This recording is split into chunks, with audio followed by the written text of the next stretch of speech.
Welcome to Not Milk Never Milk. Subscribe if you're lactose intolerant. In this video, I will show you how to make a delightful chocolate hamper. First, let's plan. Think about the occasion, whether it's a birthday or a thank you gift. Next, pick a sturdy container, like a charming wicker basket or a stylish gift box. Decide on a budget, perhaps around $30 to $50, to guide your selections. Finally, consider the lucky recipient's favorite chocolate varieties to make it truly special. Now for the fun part, choosing your chocolates. Aim for variety. Include rich dark chocolate, creamy milk chocolate, and perhaps some sweet white chocolate.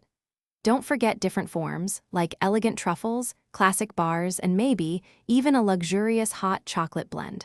Seek out artisanal or gourmet options for that extra special touch.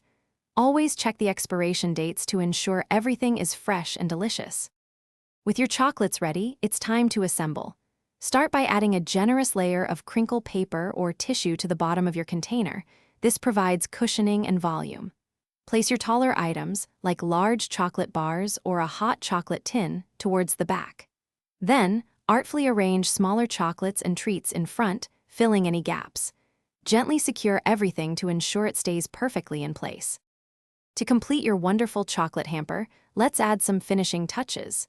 Carefully wrap the entire creation in clear cellophane. This protects the contents and adds a professional look. Next, tie a beautiful decorative ribbon, perhaps 2 inches wide, around the package, finishing with a lovely bow. Don't forget a personalized gift tag or a handwritten card. You might even include a small, non-chocolate item, like a charming coffee mug. Thanks for watching. If this was helpful, leave a like and consider subscribing. See you next time.